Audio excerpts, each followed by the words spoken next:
wanted to come up. I don't know. Hola, cage fighting connoisseurs. This is KidNativeBloodyElbow.com, joined once again by Zane Simon and special guest Victor Rodriguez and a special guest. He's kissing his dog.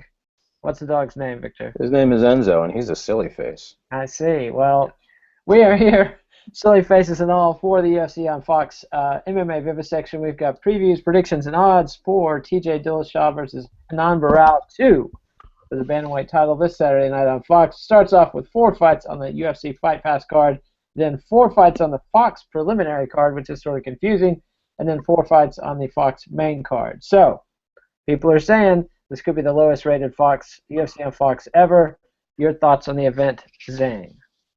Uh, yeah, I wouldn't be surprised. Like it's a fun card. I don't dislike it at all, but like that whole like Fox, I don't know. Like it doesn't have any power that's gonna. There's no fight on there that's gonna draw in the casual fan at all, and it's in the middle of a time when Fox cards tend to not draw in many fans anyway. And that's because there's no NFL for them to advertise on. The whole Fox UFC strategy is do a lot of advertising during NFL football, and some of those dudes will stick around, and some ladies, but it's mostly dudes watching football, mostly dudes watching fights. The natural synergy there, they've exploited it fairly well. There's also a long-term downward trend for UFC ratings on Fox, so such as it is. Victor, your thoughts, or does Enzo have any? I don't think you want to hear Enzo's thoughts. I don't think they go past licking himself.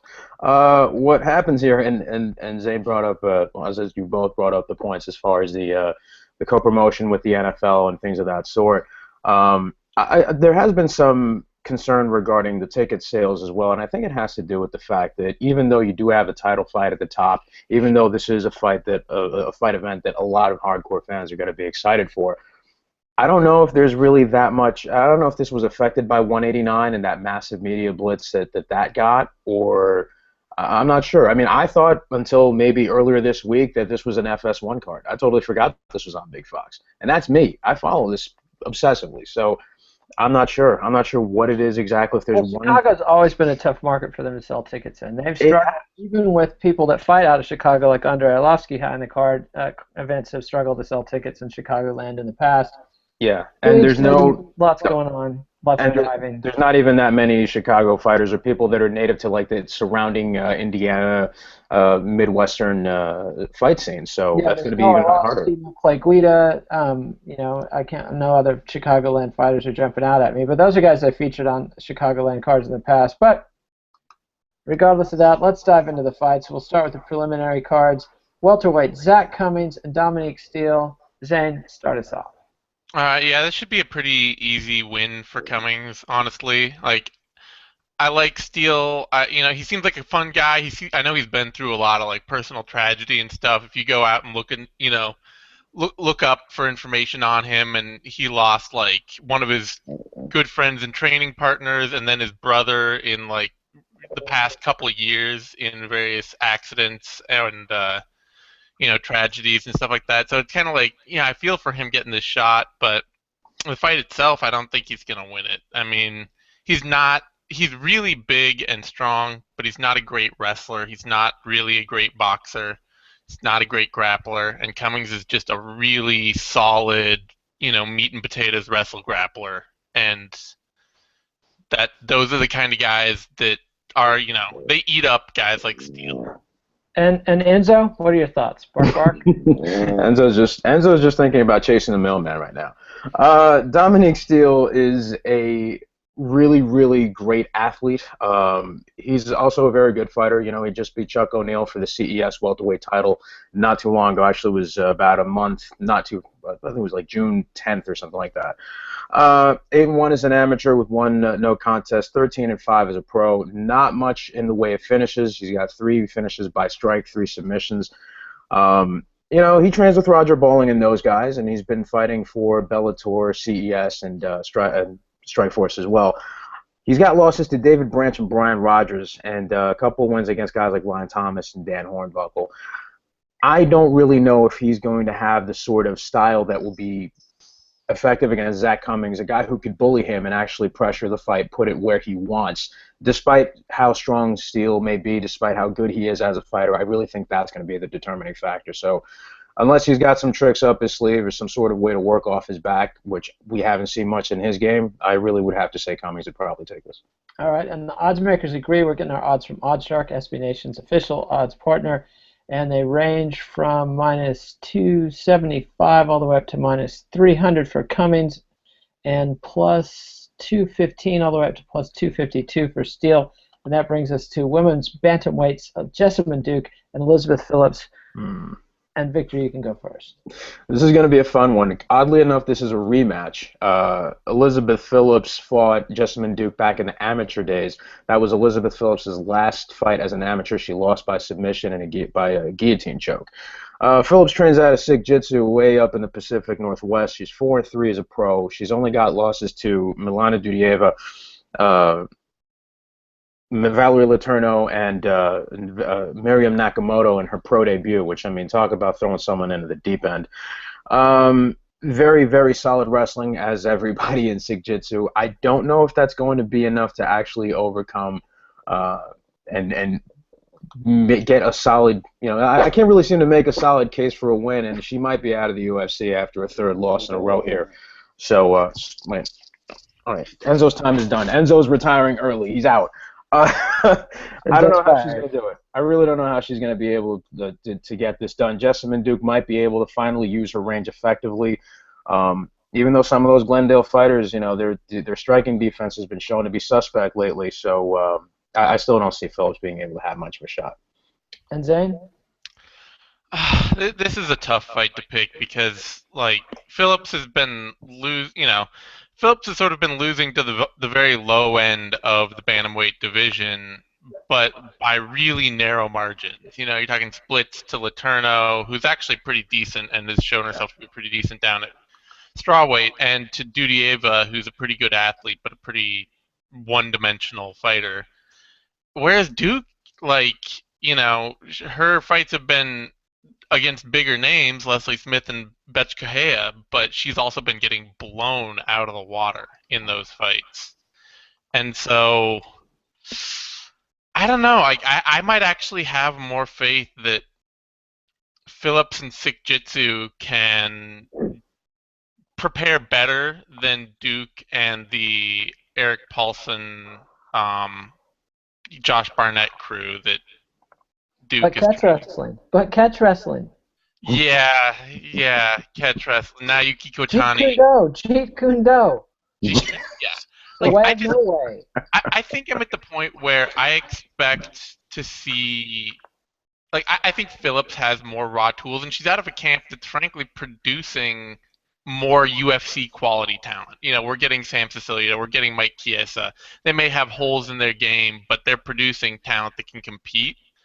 And I don't know that we see that out of, Paulson's gym. And I don't know that Duke is going to come in any better prepared than she has in her last fight. So I got to pick Phillips. All right, and the odds makers are also picking Phillips. I'm seeing odds on her from minus 165 all the way up to minus 190. And Duke is the dog at plus 145 all the way up to plus 153. And that brings us to lightweights. Ramsey Nijem versus Andrew Holbrook. Zane, you're up first. All right. Holbrook is coming out of the Indiana regional scene, which also produced Garrett Whiteley. And he's training out of the same gym that he's what's his name? Chris Lytle. It's Chris Lytle's gym, and where Matt Mitrione trains when he's not at the Black Zillions.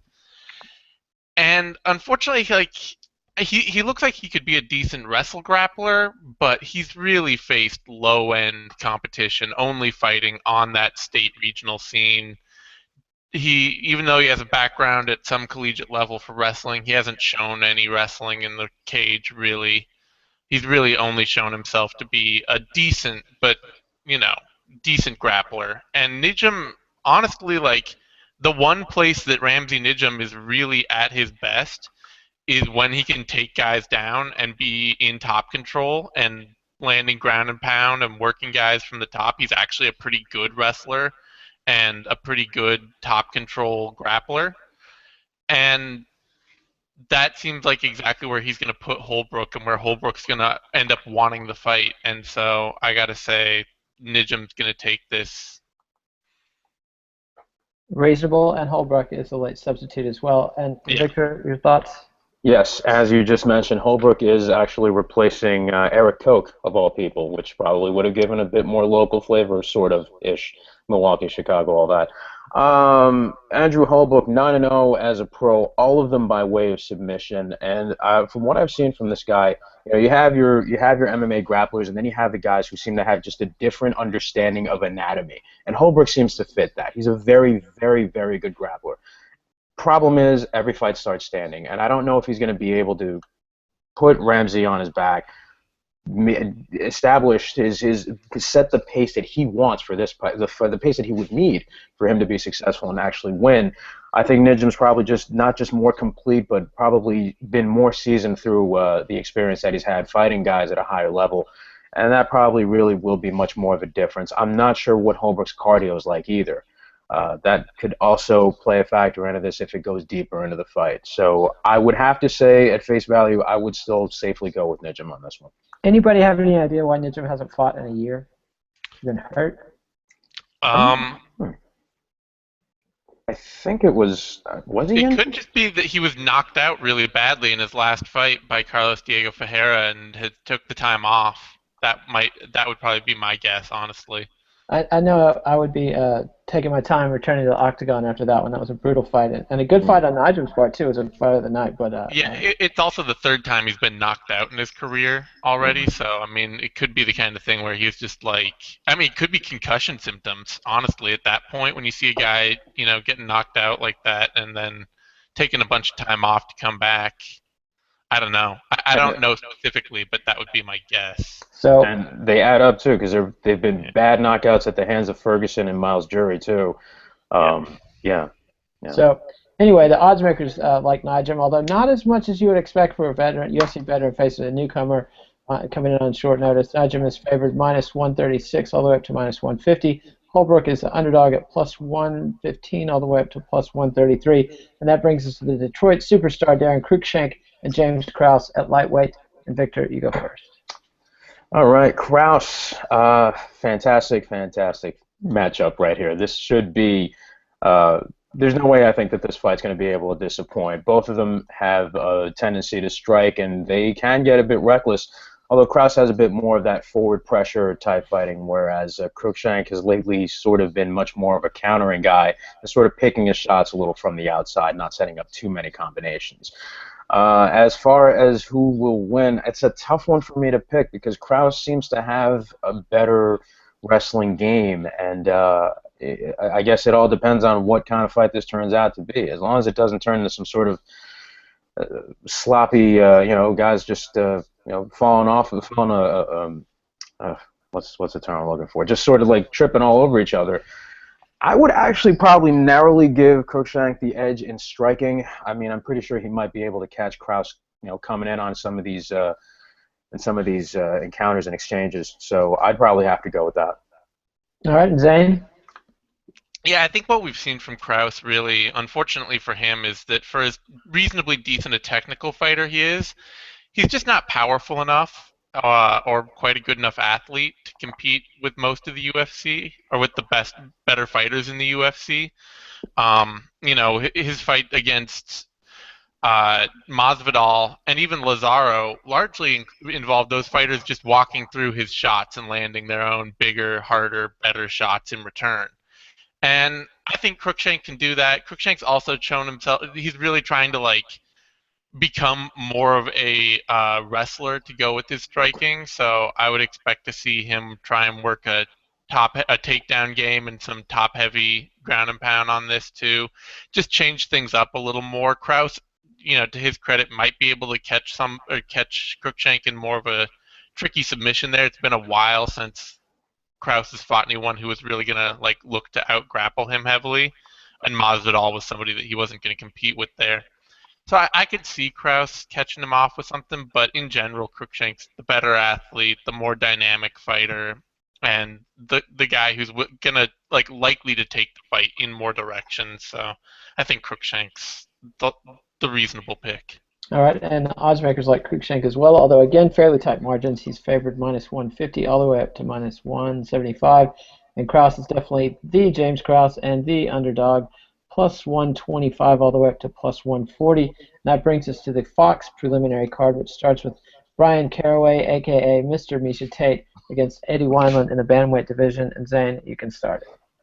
Oh, that man, I feel bad because I actually like watching him fight, and I don't dislike him as a fighter at all, but he does himself no. Then he opens his mouth or takes to Twitter. Yeah. Then he starts talking, and I'm like, oh man, even I have to bag on you now. Like, even I'm not gonna, I feel bad for people like, oh, Mr. Tate, and I'm like, oh, okay. Then he starts, I'm like, well, whatever, sure, that's fine. Honestly though, this is weird because this should be a stylistic layup for Eddie Wineland. Frankly, this is like. He's got somebody in front of him who's going to try and take him down. Takedown defense has never been a major problem with Wineland's game. And after that, it's all like, who has the striking advantage? And Wineland has a massive... a huge reach advantage, too. Yeah. But Wineland was talking about retiring after his last bout. And he broke his jaw again, has been out for more than a year because of it. And... I do wonder, how well he's going to show up here. How much is he just convincing himself to get back out there and give it another shot, and how much is he really in the sport right now as somebody who thinks they're competing seriously? Because I do think that Caraway is still right there. I think he's still a fighter who is going to show up and fight to the absolute best of his abilities and is still right there in his prime. So I'm going to make a tentative pick for Wineland because I really do think the matchup stylistically favors him. But if he shows up looking anything less than he has classically, I think there's a very good chance that Tate does, work him down to the mat. He just did. I did. Caraway. One thing about your point about Wineland being on maybe on burnout watch, he's 31, Caraway's 30. Wineland's been fighting since 2003, which is forever. But Caraway's been fighting since 2005, just a lower profile for a lot of that time. So yeah, Caraway's not I think it's not that he's way younger in the sport, but it's the way Wineland lost to Eduardo, that's somebody just walking straight in and beating you at your own game and beating you badly at it. And Wineland didn't look like Eddie Wineland in that fight. Yeah, and then he takes a bunch of time off to fix a broken jaw, talks about retiring, and kind of just slides back into the sport. And it's like, well, where's Tate? Yeah, he didn't compete with Asuncia, but Asuncia is right there at the very peak of title shot potential. And he otherwise beat Eric Perez and some of these other guys that are around the fringes pretty handily, Mitch Gagnon and those guys. So I have a lot more faith that Caraway is going to show up looking more or less like his usual self here than I do Wineland is. Yeah, reasonable stuff. Victor, have we wrung this washcloth completely dry, or do you have something to add? Yeah, Eddie Wineland also should be mentioned. Hits pretty damn hard, and he's got that massive striking advantage, as we've mentioned. What I don't know is, even though Wineland's takedown defense is very good, Caraway's wrestling and his ability to chain his wrestling and his submissions is something that I'm not sure how he's going to be able to train for that, how he's going to be able to, he might be able to pick him apart at range and prevent him from coming in. I mean, if that happens, well, then it's very obvious that Eddie Wineland's going to be able to, just cruise through this on his way to a decision. But I really do think that Caraway has it in him to probably go for the legs or something like that, be able to set things up and probably finish it. So I really do think it'll end on the ground. Wow, you picking Caraway? I'm picking Caraway on this one, yes. Wow. All right, so the odds makers, however, they like Eddie Wineland, but not enormous margins, minus 142 all the way up to minus 160. And Caraway is the dog at plus 120 all the way up to plus 137. And that brings us to Bloody Elbow's own Ben Saunders versus Kenny Robertson in the welterweight division. Victor, you talk. Oh, boy. This one makes me giddy. Not just because it's Ben Saunders, but the fact that this is going to be a really, really solid display of excellent MMA grappling and positional awareness. Kenny Robertson, very, very crafty guy, much more of a submission wrestler type thing, not so much a jiu-jitsu type guy. He's much more of, take the guy down, sort of find ways to control the opponent's leg, ride the hip. Probably something more that you would see out of someone who you would expect to be trained by Josh Barnett or someone of that nature, or an Eric Paulson. Whereas with he's pulled off some weird ass submissions. Like, didn't he do the Sulu? The Sulu up stretch? Yes, he did. Yes, he did. I mean, a standing knee bar. How sick is that? Yeah. But when you end up with someone like Ben Saunders, who is just also a very talented, very dedicated grappler, a guy who can work amazing submissions off his back, or at least be able to get the setups that he needs to either negate the advantage that the top player has, or just be able to get on top and work from there. I mean, I really have to favor Saunders greatly, because not only that, his striking is excellent at this point. I really don't think that Robertson's going to be able to have the tools on the feet to hang with him. So if anything, it might end up with some sort of body kick, head kick setup. If not, it's going to go to the ground, and then everybody's going to have fun. And Zane, your thoughts? I really want Saunders to win this. Like, I'm going to say straight up, first of all, I'm biased. I want Saunders to win this. I feel like I have to pick him to win it because I want him to win it, and I don't care. It's just like, whatever. I'm rooting for Saunders. I want him to win this more than I'm certain he can, honestly, because beating Sultan Aliyev is a way bigger deal than beating Joe Riggs and Chris Heatherly. Like, a way bigger deal. Yeah. Saunders has looked great against two guys who really probably don't have any well, one of whom has already been cut, and the other one of whom is like an injury away from retirement, quite frankly. And Aliyev was somebody that I thought Robertson really couldn't beat. Like, I didn't think he could hang with him. Aliyev is a big, powerful, Dagestani Sambo guy who's got, who's shown real power in his striking and just a very tough game to get around. And Robertson just, like, absolutely blitzed him. And, he's somebody who's got a crafty enough submission game that I'm not sure at all that Saunders is going to be able to hit submissions on him. And Saunders, for all of his great and high quality skill set, is not a good wrestler. Like, he's very willing to be on his back. He's very happy to be on his back. He's out of the classic Brazilian Jiu-Jitsu Muay Thai mold. He's like Carlos Condit or something like that. I mean, he's super, he trains with Eddie Bravo. He's got the 10th Planet rubber guard thing going in, like, high quality, and he's great at it. So I'm just not sure that, like, he can catch Robertson. And if he doesn't, I wonder how easily Robertson's just going to stick him on his back over and over again and take rounds. I'm picking Saunders. I want to see some magical submission, but I think there are real reasons to be worried about this matchup. Yeah, I kind of agree there. And disclaimer, Saunders posts on Bloody Elbow, a longtime community member, so we're totally biased in his favor. Let's motherfuckers is the t-shirt that they won't let us print, but we'd love to. But the odds on this, the odds makers, surely people are betting on this fight because it's fairly high profile for this card. But these odds look like they just got laid out because Saunders is running at minus 105 all the way up to minus 120, and Robertson is running at minus 103 all the way up to minus 120. So both guys, you got to take a discount if you bet on either guy. So lots of action in favor of both guys there. And that brings us to Danny Castillo versus Jim Miller in a lightweight bout. Zane, your turn. This is a fight that Jim Miller should win because Castillo seems like one of those guys who, like, he had this kind of run, and it's weird because he's not like he's not so deep into his career that he should be falling off, but it feels like his run in like 2012, 2013 was sort of that like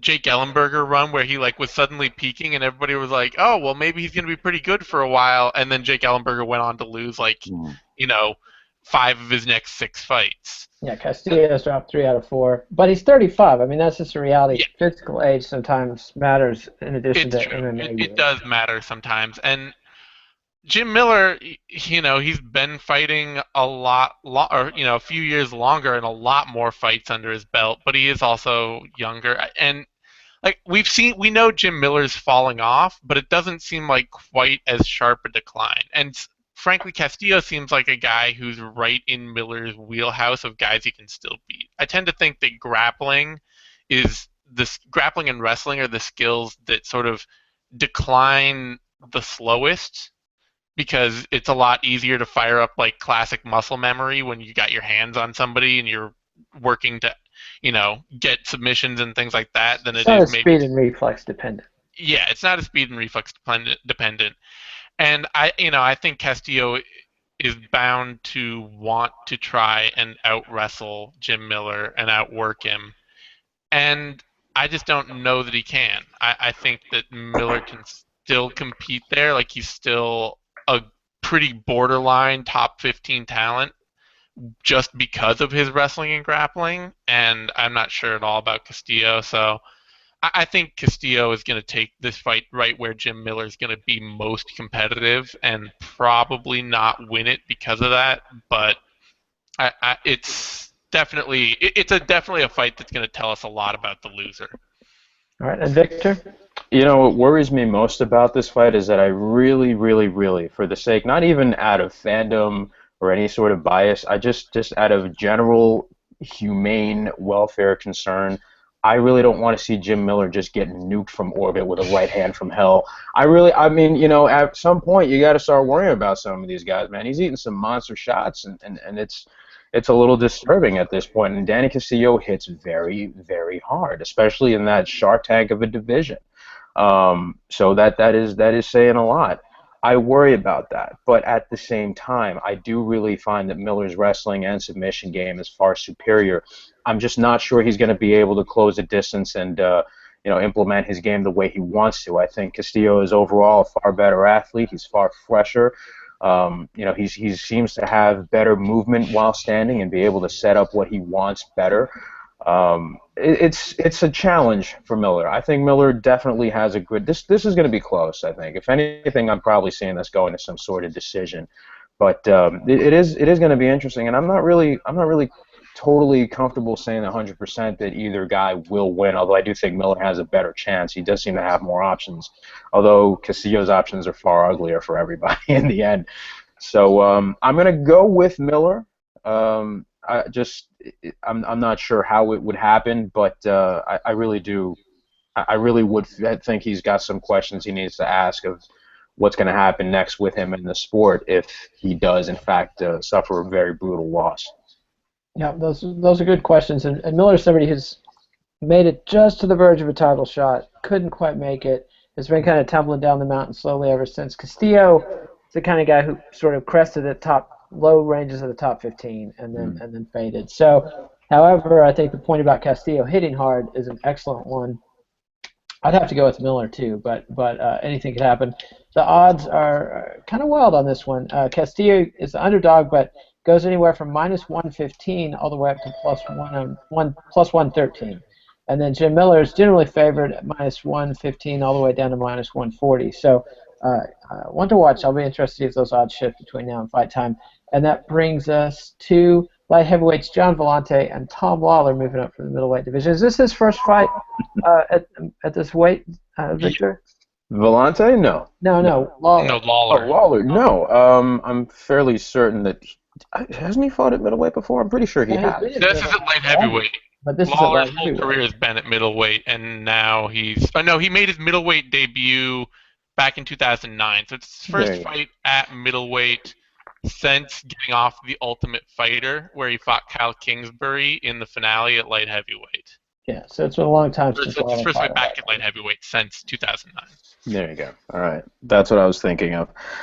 Oh man, filthy Tom Lawlor, man. I really. All right, first we got to start off with John Volante. I mean, despite the Cerro Longo pedigree, despite his wrestling ability, the crazy strength that this guy has for either heavyweight or light heavyweight, I really don't think he's going to be able to win this fight against Lawlor. And I think it has to do primarily with his cardio, which we already know is not as good as it should be at this level. And the fact that he really is not, his skill set hasn't grown past that of more of a basic wrestle boxer. His wrestling has seemed more basic than anything else. His boxing is pretty much the same. It's just the same old 1-2, and that's pretty much it, or winging shots on some wild exchanges. Whereas Lawlor is far craftier. His fight IQ seems a lot better. He seems to be the better athlete, or at least the better conditioned athlete of the two. Um, I really don't see many ways for Volante to win this outside of maybe catching him on some sort of errant, if they get in some sort of wild brawl. But I would have to say that Tom Lawlor would definitely win this. I think he finishes this fight sometime maybe within the end of the second or early third rounds. I see. And Zane? I think that's a remarkably heavy play on a guy who hasn't fought in 2 years Yeah. and who's like been publicly vocal about his body being injury riddled. Like this is somebody who's suffering from consistent, I believe it's knee injuries, Yeah. just over and over again, and is now coming back up, moving up a division, and I have like zero faith in that, in the idea that Tom Lawlor is just going to come back and be a competitive fighter in the UFC. Like, I'm not saying that like it can't happen, I guess, but it's just not something that I ever feel safe betting on. It's like, oh well, this guy's been out for 2 years with injuries. He'll come right back and be the same. It could be that all the time and the rest and the training that he's done in that time will leave him totally refreshed and awesome. I think that happens. Sometimes we saw it with like Akiyama. I like the best example is Akiyama versus who did he fight last? The Sexy tough winner. woman? He fought that guy that everybody the Muay Thai guy at welterweight. I'll tell you right now, that was Amir Sadallah. Is who Yeah, he he fought. fought Amir Sadallah, and both of them had been out for like 2 years when they fought. And on the one side, you had Akiyama, who looked as good as ever, if not even better than ever. Yeah. And on the other side, you had Sadallah, who looked like a shade of himself. Yeah. So, like, those are the two sides that coming back from long-term injury. I don't know where Lawler's going to fall. On the other side, too, I do think Volante has slowly been getting better. It's just really slowly. It's something that, like, he's probably just now, his game's starting to click. He's been fighting for like 6 years now. And people expected a lot more out of him a lot earlier, I think. So the fact that it's just now his game is starting to come together and it's still not fantastic is kind of a disappointment. But I got to take Volante just because I have no idea what Lawler's going to look like. I don't know what his game's going to be. I don't know how physical he's going to be. I don't know how good he's going to look at 205. And I just have no idea what kind of fighter he's going to be out there. Excellent. And the odds makers have Volante pretty heavily favored, minus 220 all the way up to minus 216 all the way up to minus 240. And Lawlor is the underdog. And I got him confused with Tom Kong Watson. but very different fighters. But Lawlor is the underdog at plus 180, plus 160, all the way up to plus 201. And that brings us to Joe Lauzon and Takanori Gomi, who kick off the 4-fight Fox main card. But again, pretty fine distinction when the entire 8-fight prelim card and main card, everything except the 4 fight pass cards are on Big Fox. But Joe Lauzon, Takanori Gomi, these are veterans. These are guys we care about, both on the tail end of their career. Lauzon probably has the better training habits. Gomi smokes a lot of cigarettes, drinks a lot of coffee and booze, and has gone. On the other hand, Lauzon's a guy who was a journeyman at his best. Gomi at one point was the hands-down best lightweight in the world for a couple of years. What's going to happen? Whose turn is it? Who talked last? Zane? Yeah. I knew that. I was testing you. Good test on my memory to see if I just talked or not. With the kind of head injuries we suffer in this gig, be careful. It's true. I'm banging my head against the desk right now. I gotta go with Lauzon just because, like, for a long time, for even like a couple of years ago when he fought Tyson Griffin and maybe even like Eiji Mitsuoka, back in 2012. Tyson Griffin was 2010. Man, can you believe that? That is way That's too crazy. long ago. That is crazy. Um, but I think for a little while, Gomi really looked like he was, still had this sort of comeback in him. But honestly, the guy who fought Miles Jury and Isaac Valley Flag and Diego Sanchez, even, and Diego Sanchez fight was competitive, but he looked like a guy who drinks a lot and Yeah. smokes Probably a should have lot. won the Sanchez fight, in my opinion, but he looked like a ghost of himself, a Yeah, drunken ghost of himself. he looks like a guy who is living really hard and is stepping out into the cage and relying on what old tools he has and what muscle memory he has to get wins. Lauzon doesn't look like that. Lauzon looks like a guy who's still fighting hard, who's still training hard, who's still getting in the gym, and sort of in the Jim Miller model. The grappling and the wrestling goes last. He may no longer be like as competitive a striker as he was, but and to that extent, Gomi has a serious shot at putting a hurting on Lauzon, but I think it's like much less of a shot than it would have been a couple of years ago. I think there's probably more of a chance that Lauzon can jump in on Gomi, drag him to the ground, and just either submit him or make this an ugly fight. All right, and Victor, your thoughts? Yeah, and I think we have to look at also the mindset of both of these guys because of the fact that Gomi seems to strike me as one of those individuals that is still his mindset for what MMA is and for what for what he needs to do to stay competitive and be able to succeed is still stuck somewhere in that area of like maybe 2008 to 2010.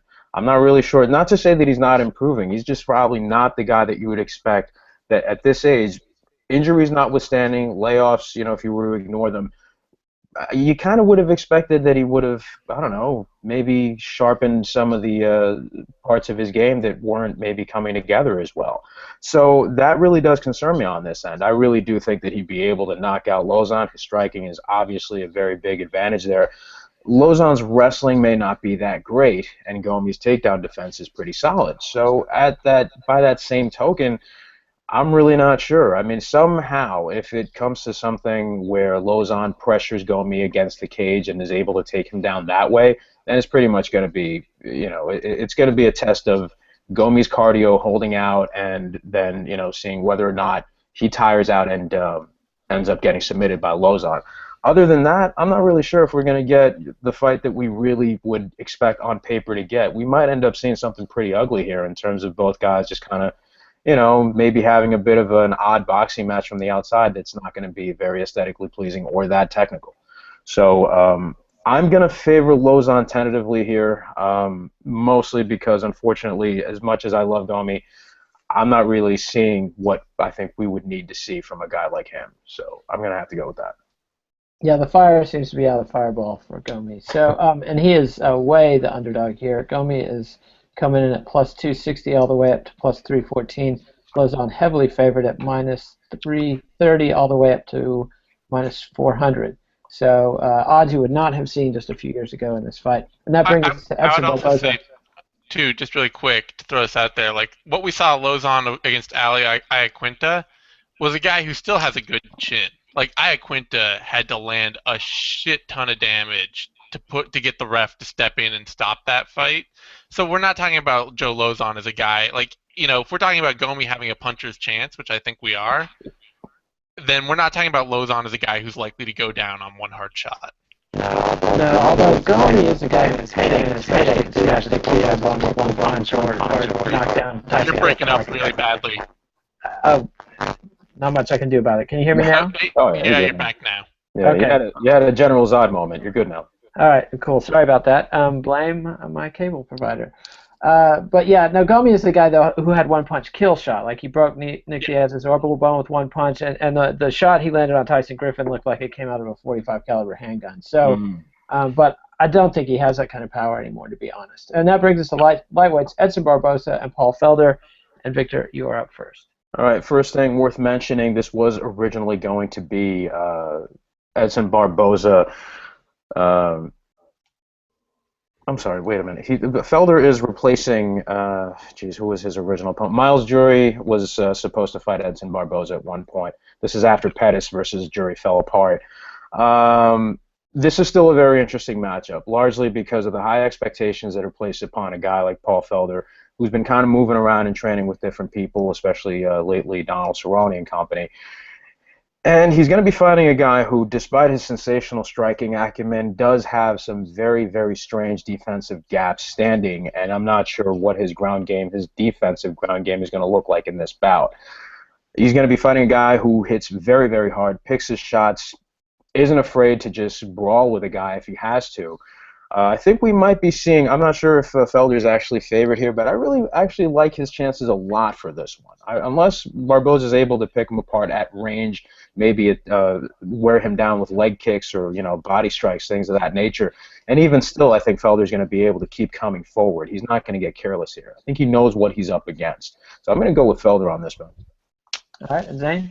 This is a really tough fight because, I mean, this is one of those fights where you really, like, the loser is going to come out diminished because they are going to fight they're both going to get exactly the fight they want, which is a pressure striking battle where it's both guys are going to sit in the pocket, and Felder's more comfortable in the pocket, frankly. I think Barboza, to his credit, would really likes the space and distance to set up on the outside and force guys to try and start guessing what's going to come next out of him.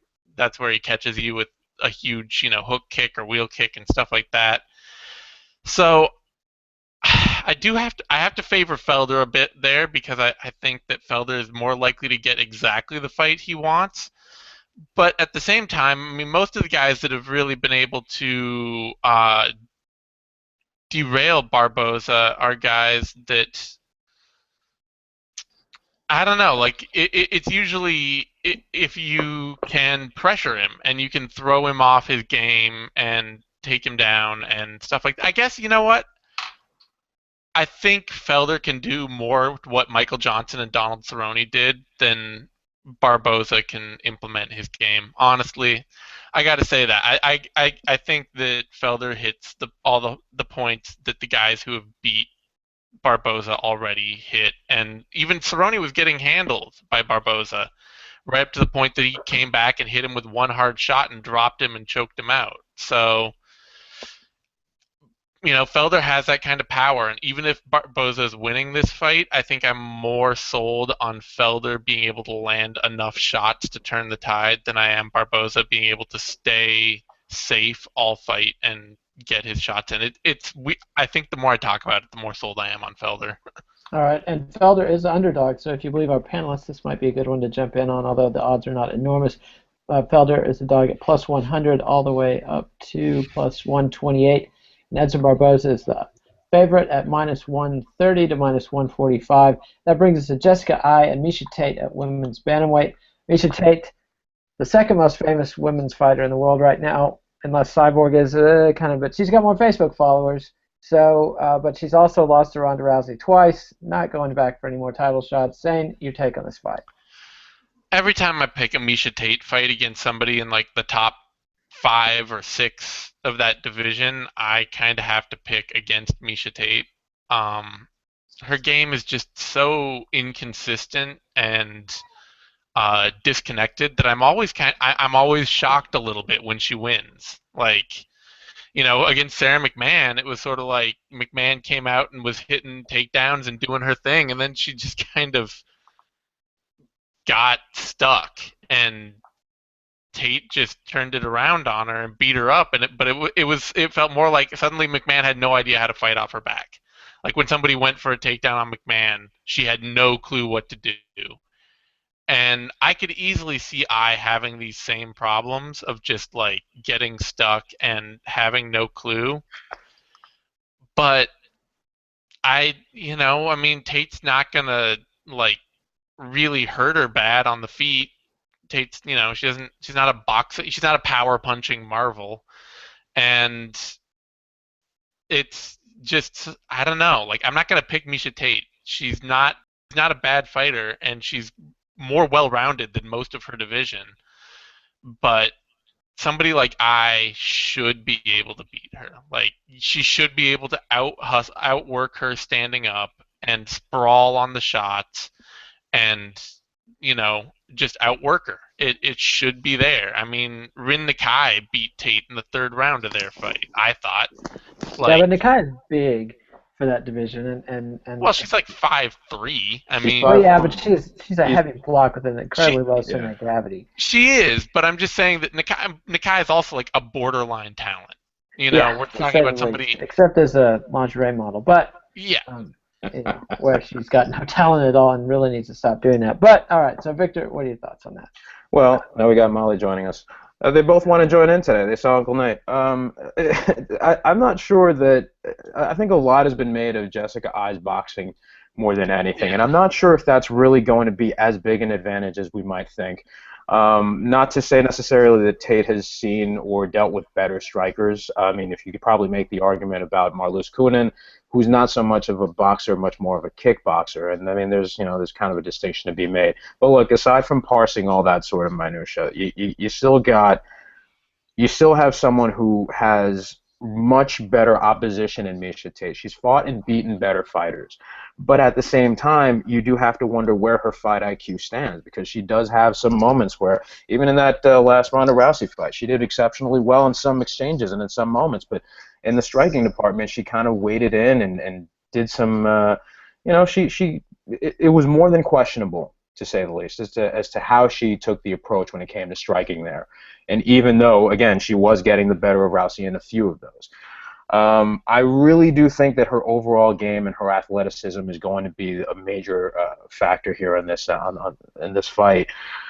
I don't know if I has been really dragged into that kind of deep water that Tate can take her in. If Tate is able to take her down, I don't think that I is going to have enough answers. And I really do think it's possible. I mean, again, at first it might not seem like Tate's going to be able to take her down. You're dealing with, I is a fairly large 135er. I just don't see it. I don't see I really either putting her away or anything. This isn't Kat Zingano we're dealing with. I really do think that Tate maybe even might be able to crack her standing if things get, if she's been improving her game there.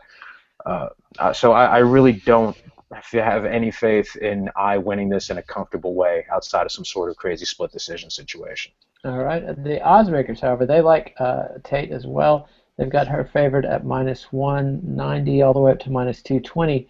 And Jessica as the underdog at plus 170, 161 all the way up to plus 180. I got to think that's a lot of fans betting on that line because they're more familiar with Tate. I feel like that should be a little bit closer. It's just really, I don't know, it's kind of an indictment on 135, women's 135, because Tate's game is, like, basically it's that she's either in wrestling mode or striking mode. She doesn't, she's either boxing with you or she's wrestling, and that's it. Like, they don't mix in together at all. There's not a lot of phase shifting, but the one thing, everyone like that. That's the problem. It's just like, that is enough. The fact that she has two modes. I mean, Jessica I, all she does is box, and she does it like this. Like, head up, online, throwing both hands out there, and it's in volume, and the punches are more technical than most women in that division, but it's still ugly. Like, it's a problem, and I don't know how... I don't know. I have to pick I because it's just like, I don't want to see Tate in another title fight, and her game is so disconnected that women, the women in this division, they should know how to plan for it. They should know how to get around it. But we accept wishful thinking as a reason for your picks in the show. So now let's move on to the big one: Hanan Barao versus Tate Dillashaw, a rematch of their bout. 18 months ago? Dillashaw stole the title from Barao in a big upset. In a beautiful performance I've seen dissected by a number of analysts, Dwayne Bang Ludwig coached this kid up, and they completely dismantled Hanan Barao's game. Barao had one of the longest undefeated streaks in MMA history going. They took away the leg kick by staying outside, staying out of a stance, then jumping in and took away the counter punches with tight head movement and just refusing to come in winging wild punches, which is what Barao feasts on. And then all Barao had to go back to was spinning kicks, and Dillashaw was more than happy to step in and disrupt the range on that. Can Nova now adjust to this? I don't know. It's one of the best camps in history, but this is not an attack they have shown themselves to be able to beat in the past. They've feasted on wrestle boxers, but this was a whole different animal. This was an elite striker, honestly. This Bang Ludwig really upped T.J. Dillashaw's game. But all we've seen out of these guys since then is canceled fights, and Dillashaw fought. Who was the kid that he fought that came in on the last minute? Joe Soto. I mean, showed us basically nothing because Soto wasn't enough of a test to tell us anything. So, who wants this first? I believe it's Victor's turn, although Zane was yapping last. Out of turn. Was I? That wasn't missed, Zane. Don't think you can. Okay, Victor. Okay. Wow, shots fired. Damn. Okay. Yeah, all right, here's what's going to happen with this bout. I really don't think, by any metric, that Barao, despite his layoff, is going to be able to make the necessary adjustments to win this one. I really don't know. Just based on the athleticism, the true grit, the wrestling, which is another factor, and we didn't get to see that much of that in their first fight. So we don't know how much of that is going to actually play up in this bout.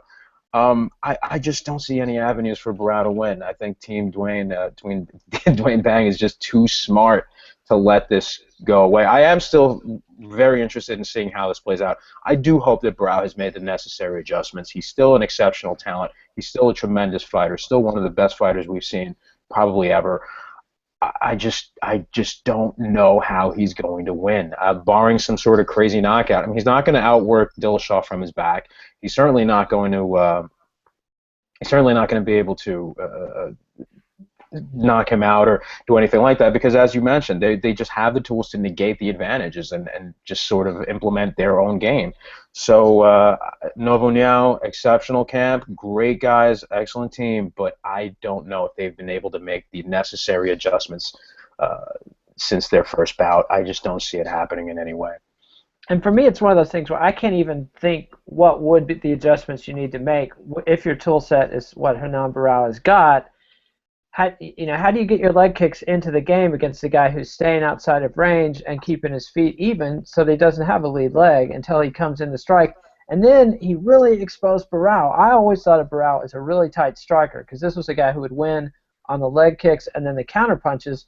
But against a guy who's still mobile, whose legs aren't hurt, he looked sloppy on the inside. I mean, Dillashaw made him look bad. He made him look old, and then he made him pay for 5 rounds and finished him in the final round. I mean, the thing about this also that we're not taking into consideration is Dillashaw's reflexes and fight IQ seem to be a hell of a lot better than anybody else who went in there. He's not intimidated by Barao at all.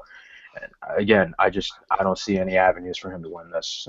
I still expect a very exciting bout. I just outside of some sort of unanimous decision, I really think he'd probably end up finishing him late, just like last time. And Zane? Yeah, I mean, at heart, I gotta agree. I think there's always a chance for Barao to win because he is an insanely powerful athlete. I mean, that's always been like the backbone that makes the rest of Barao's game work really well. Is that you sit outside, he kicks your legs, and he forces you to rush in on him. And when you do, he's there to just throw like 5 heaters in a row, just straight power punches at you as you march in on him. And if one of them hurts you, then he teleports to your back and chokes you out. Like, that's how Barao's game works. And so I think there's still a chance that can happen to Dillashaw, that if he gets sloppy on his entries, that Barao will be right there waiting to just chuck bombs at him and hurt him. But the thing is, I mean, like, that's, I think there's a much better chance that Dillashaw's camp has watched Barao carefully since that first fight and improved their game plan for him even, than that Barao has really watched Dillashaw carefully and improved a game plan for him. Like, in general, I mean, even... And there's not that much footage on the modern version of Dillashaw. I mean, Bang Ludwig transformed this kid who was, I thought, just sort of a journeyman level alpha male, prototypical wrestle boxer, and suddenly he busts out this really sophisticated striking game that just de-pantsed Barao. I mean, he clowned him. He defanged him, took away all his weapons, and then just pasted him over and over and over again. So, and there's 2-3 fights at all that you can watch of Dillashaw operating like that. So there's not a lot to work with for Barao's camp. Yeah, and I mean, even if you look at Jose Aldo, who's a much more technical, clean striker than Barao, and has sort of crafted this game plan that, in its similarities, is much harder to break because his striking is so clean and technical. Like, you don't see Jose Aldo changing his game up for his various opponents. You know, it's like, okay, you're gonna have to break my striking. You can't take me down, and I'm gonna outwork. I'm gonna force you into my game. And so I think Barao's approach, is gonna, like, it's not a camp known for crafting a specific approach for a specific fight. No. Their fighters, they get in their style and they work that style for every fight. And it's Dillashaw's been a solid style. I mean, the combination of great Muay Thai, leg kicks, punches on the inside, knees on the inside, and great wrestling defense. What else do you need? And exactly. Great jiu-jitsu. And but Dillashaw showed him there is something else they need. Yeah, I mean, Dillashaw has the footwork. He's got the footwork to come in, cut tight angles, move around Barao's, because he's throwing these like 4 or 5 straight punches when guys come in, and they're all in a straight line. It's just like, I'm working in, coming in straight on you as you come in on me and making you walk into these hard shots. And Dillashaw's just moving right along outside of him and then countering hard. And then, Barao doesn't have the wrestling advantage. He might have the grappling advantage if they got to just straight, one-on-one grappling, rolling on the floor. But he doesn't have the wrestling advantage to get to the dominant positions he likes without hurting him. It's not like he can just – it's not Eddie Wineland even where Barao, could knock him out. But it's just – or Michael McDonald. Like, Dillashaw's a much better wrestler than Michael McDonald. Barao could get McDonald down and out-grapple him. He can't do that with Dillashaw. And I think that this is, this is the one alpha male fighter that's flipped the script, and frankly, he's done it by not being an alpha male fighter. Yeah, he's done it by sticking close to Bang Ludwig, and Ludwig's been pretty critical of the rest of the alpha male camp, and he didn't end up staying there because of differences with boss Uriah Faber. But the other thing is, Wineland was boxing Barao up, but then he fell for the spinning back kick, and Dillashaw saw that footage. He was ready for the spinning back kick, and he knew, if I get this guy in trouble, here comes the spinning back kick, and it's a good one. It's not a telegraph one. It's a dangerous, out of nowhere, holy shit, where did that come from? But if you know he's going to do it when he gets in trouble, then you step inside, circle a little bit, and you're on his back. And he did that, 3-4 times in that fight to Barao. So I'm excited about this fight, but more as a coronation for Dillashaw, really, than I'm expecting Barao. But if Barao can make a comeback, I will be really excited because that'll show that Nova now is a camp that can adjust. Barao is a fighter who can adjust. But to me, it's like a guy who's been fighting this long, this successfully, in a camp that's been fighting this long, this successfully. It's not like they're Randy Couture, and they've had their ups and their downs, and they're always adjusting and coming back on the second fight. These are guys that are used to winning the first time. Yeah. And I've never seen them come back. So I'm not even going to make any aspersions about Brazilians being bullies. I'm not even going to go there.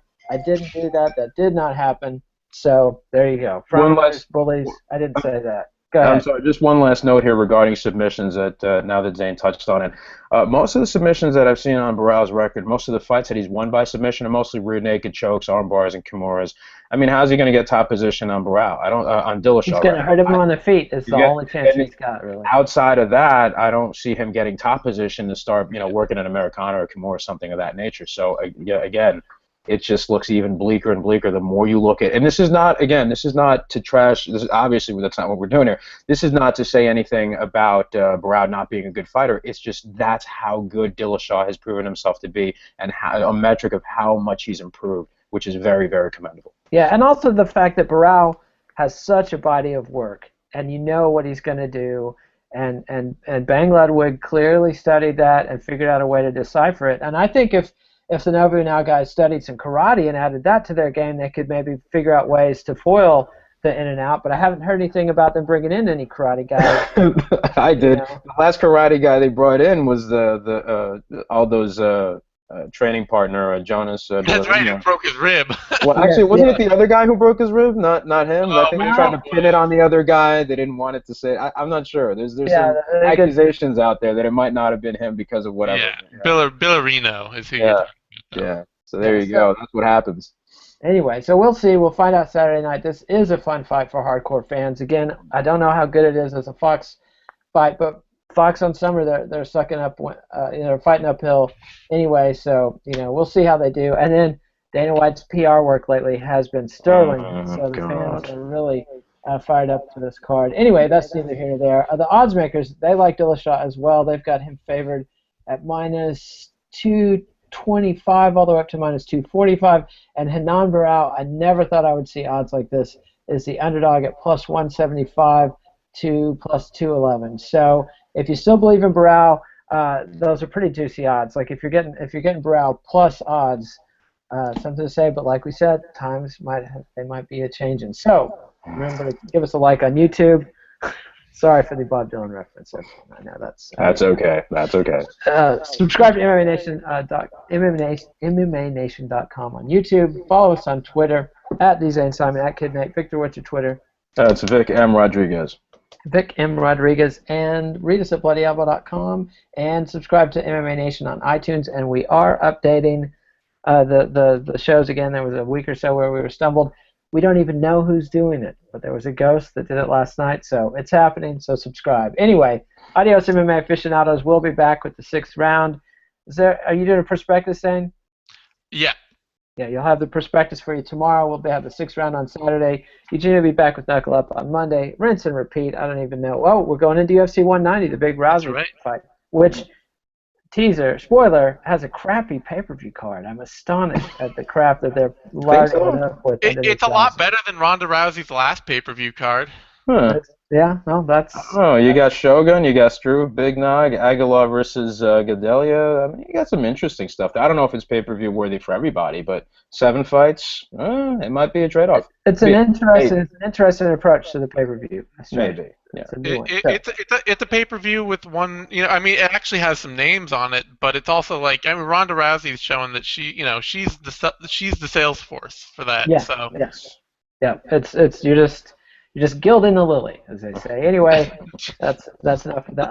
What? That's a total. No, that's a good one. I mean, it's you dusted that one off. It was good. I like it. I saw the Bob Hope movie just a few weeks ago. So anyway, adios, MMA aficionados. Thanks, guys. We'll see you next time.